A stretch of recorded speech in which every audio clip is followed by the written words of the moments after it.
මෙහිදී බලවත් කළ යුතු ග්‍රහයන් කවුද කියන එක හඳුනා ගැනීම අත්‍යවශ්‍ය කාරණාවක්. ඔබට පීඩා ඇති කරන ග්‍රහයන් හඳුනාගෙන ඒ ග්‍රහයන්ගේ පීඩාව අවම කර ගැනීම සඳහා බලවත් කළ යුතු ග්‍රහයන් හඳුනාගෙන එම ග්‍රහයන්ට මැණික් ප්‍රතිකාරම් කිරීම තමයි සුබදායි වන්නේ.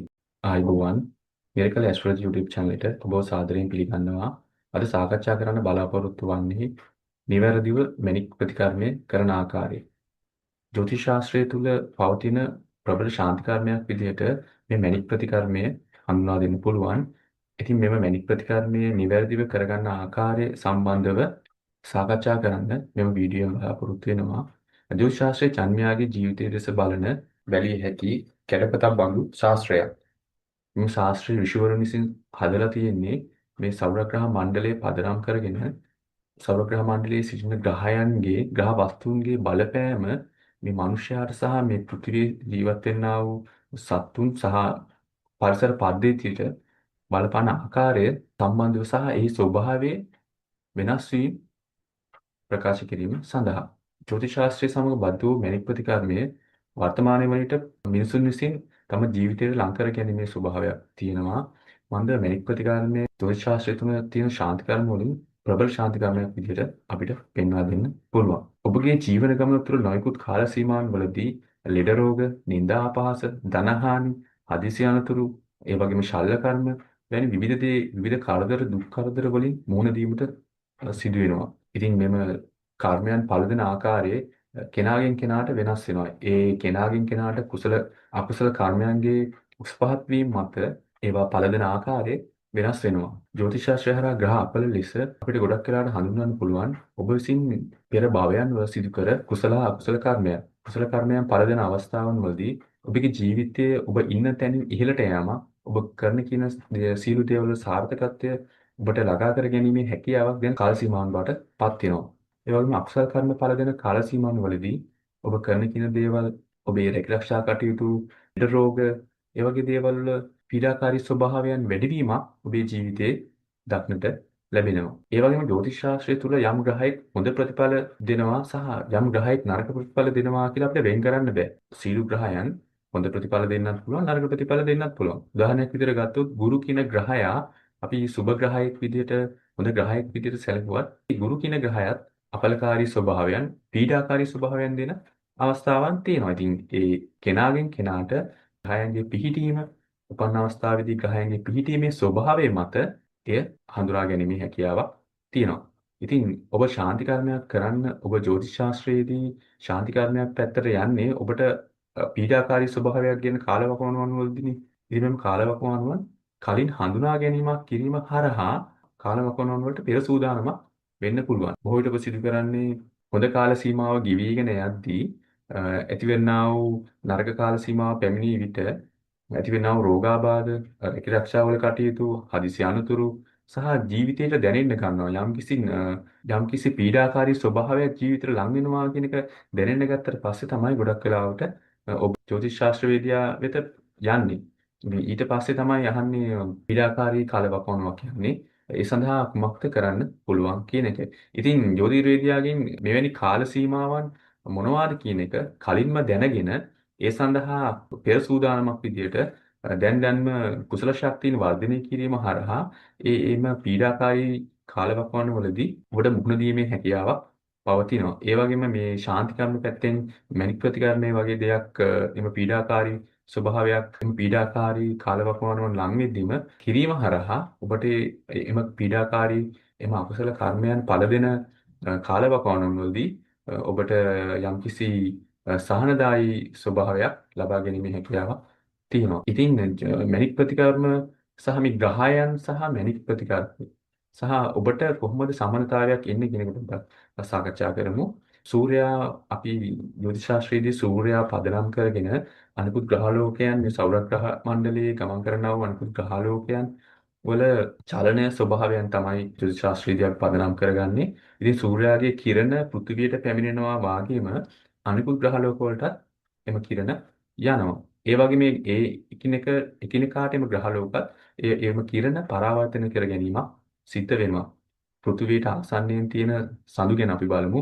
සඳුගෙන් ලැබෙන ආලෝකය, සඳු පරාවර්තන කරන්නා වූ ආලෝකය පෘථිවියට වැටීම හරහා, ඒ වගේම සඳුගේ ඇතිවෙනා වූ බලපෑම නිසා ඔබ දන්නවා, සරල උදාහරණයක් මම කියන්නම්. වඩදිය බාදිය සඳුගේ ස්වභාවය, සඳුගේ බලපෑම නිසා සිද්ධ වෙනවා. ඒ වගේම මේ සූර්යාලෝකය පෘථිවිය කරා වැටීම හරහා ඔබ දන්නවා පරිසරයේ නොයෙකුත් කාල සීමාවන් වලට ඇතිවෙන ශාක වර්ගයන්, ඒ වගේම හටගන්නා වූ ගෙඩි වර්ග, මල් වර්ග නේද, සත්තුන්ගේ ක්‍රියාකාරීත්ව වෙනස්කම්, ඒ වගේ දේවල් වෙනස් වෙනවා. ඒක ඔබ දැනටමත් දන්නවා.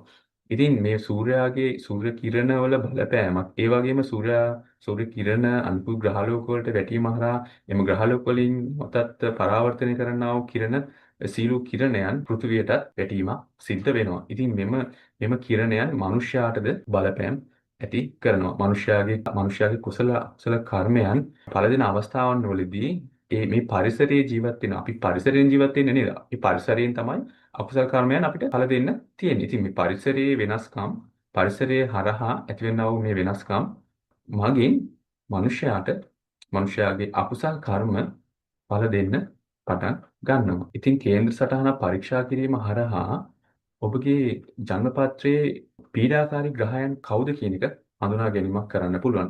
ඒ වගේම එම පීඩාකාරී ග්‍රහයන් ක්‍රියාත්මක වෙන්නා වූ කාල සීමාවන් අපිට දසාවන් හරහා සොයා ගැනීම හැකියාවක් තියෙනවා. ඉතින් එම පීඩාකාරී ග්‍රහයන් හඳුනාගෙන එම පීඩාවන් වලින් මිදීම සඳහා අපිට මැණික් ප්‍රතිකර්මය භාවිතා කරන්න පුළුවන්.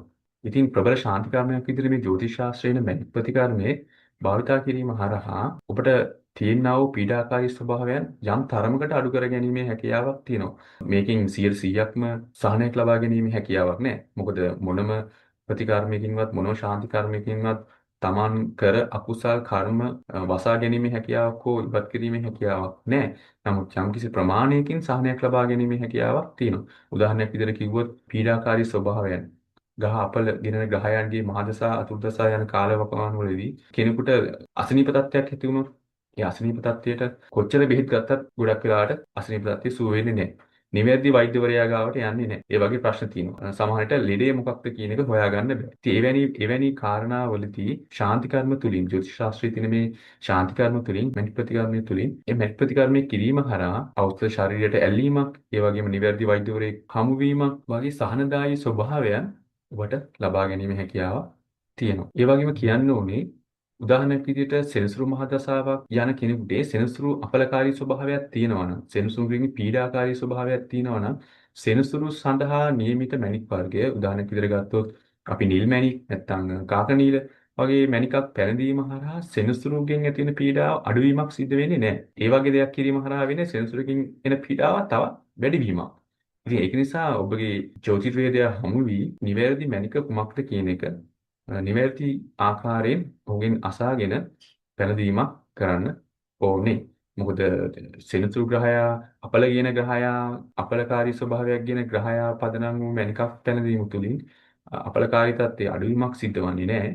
අපලකාරී තත්ත්වයේ තවත් වැඩිවීමක් තමයි සිද්ධ වෙන්නේ. ඒ නිසා නිවැරදි ආකාරයෙන් ඔබගේ ජන්මපත්‍රය පරීක්ෂා කර ගැනීම සුදුසු වෙනවා. මෙහිදී බලවත් කළ යුතු ග්‍රහයන් කවුද කියන එක හඳුනා ගැනීම අත්‍යවශ්‍ය කාරණාවක්. ඔබට පීඩා ඇති කරන ග්‍රහයන් හඳුනාගෙන ඒ ග්‍රහයන්ගේ පීඩාව අවම කර ගැනීම සඳහා බලවත් කළ යුතු ග්‍රහයන් හඳුනාගෙන එම ග්‍රහයන්ට මැණික් ප්‍රතිකර්ම කිරීම තමයි සුබදායි වන්නේ. ඒ වගේම තවත් කිය යුතු කාරණාවක් තමයි ජ්‍යොතිෂ ශාස්ත්‍රයේ තුල සඳහන් වන අන්දමට මැණික් ප්‍රතිකර්ම කිරීමේදී ඔබගේ අතේ ඇඟිලි සඳහා වෙනම පැනදිය යුතු මැණික් වර්ග තියෙනවා. ඉතින් එම මැණික් වර්ග නිවැරදි ආකාරයෙන් හඳුනා ගන්න ඕනේ. ඒ වගේම මේ මැණික් වර්ග මුදුවකට, මේ මුදුව හදන ලෝහ වර්ගයේද වෙනම ලෝහ වර්ග ඒ අදාළ මැණික් වර්ගයට වෙනම තියෙනවා. ඒ සඳහා ඔබගේ ජ්‍යොතිර්වේදියා හමු වී ඊට අවශ්‍ය කරන උපදෙස් ලබා ගැනීම ඉතාම සුදුසුයි. එම නිසා ජ්‍යොතිෂ ශාස්ත්‍රයේ පවතින මෙම ප්‍රබල ශාන්ති කර්මය නිවැරදි ආකාරයෙන් කිරීම හරහා ඔබට ඔබගේ පීඩාකාරී ස්වභාවයෙන් පවතින කාලවකවාන වලදී සානදායී ස්වභාවයක් ලබා ගැනීම කළ හැකි කාරණාවක් වෙනවා. ඒ සඳහා ඔබගේ ජ්‍යොතිර්වේදය හමු වී නිවැරදි උපදෙස් ලබා ගැනීම හරහා පීඩාකාරී ස්වභාවයන් පවතින කාලවකවානු කලින්ම දැනගන්න. කලින්ම දැන ගැනීම හරහා ඊට අවශ්‍ය කරන ඔබගේ ආගම පැත්තෙන් කළ යුතු කුසල කර්මයන් වර්ධනය වන ක්‍රියාවන් කිරීම හරහා පෙර සූදානමක් වෙන්න පුළුවන්. කුසල කර්මයන් වර්ධනය කිරීම තුලින් පීඩාකාරී ස්වභාවයන් පීඩාකාරී කාලවකවානුවලදී ඒ සඳහා ශක්තිමත් මුහුණ දීම සඳහා පීඩාකාරී කාලවකවානුවලදී එම පීඩාවන් අවම කර ගැනීම සඳහා ඔබට උපකාරයක් වෙනවා. ඉතින් කලින්ම හඳුනාගත්තොත් මේ පීඩාකාරී ස්වභාවයන් එන කාලවකවානු මොනවද කියන එක එම කාලවකවානු ලංවන විට ඔබට පුළුවන් මැනික් ප්‍රතිකර්මය කිරීමට. ඉතින් මැනික් ප්‍රතිකර්මය කිරීම හරහා අර පීඩාවන් අවම වීමක් සිද්ධ වෙනවා. ඉතින් මේ වීඩියෝ හරහා සාකච්ඡා කරේ නිවැරදිව කොහොමද මැනික් ප්‍රතිකර්මය කරන්න කියන එක සම්බන්ධයෙන්. ඉතින් ඔබ ඉතා දැනුවත් භාවයකින් යුක්තව තමයි මේ මැනික් ප්‍රතිකර්මය කරන්න ඕනේ. ඒ සඳහා ඔබට ඔබගේ ජ්‍යොතිර්වේදය හමු වී නිවැරදි දැනුම ලබාගෙන නිවැරදි ආකාරයෙන් කළ යුතු වත්පිළිවෙත් ලබාගෙන මේ මැනික් ප්‍රතිකර්මය කිරීම හරහා ඔබට සහනයක් ලබා ගැනීම සිදු කරන්න පුළුවන්. මෙවැනි වීඩියෝවක් සමගින් නැවත හමු වෙන තෙක් ඔබට සුබ දවසක්.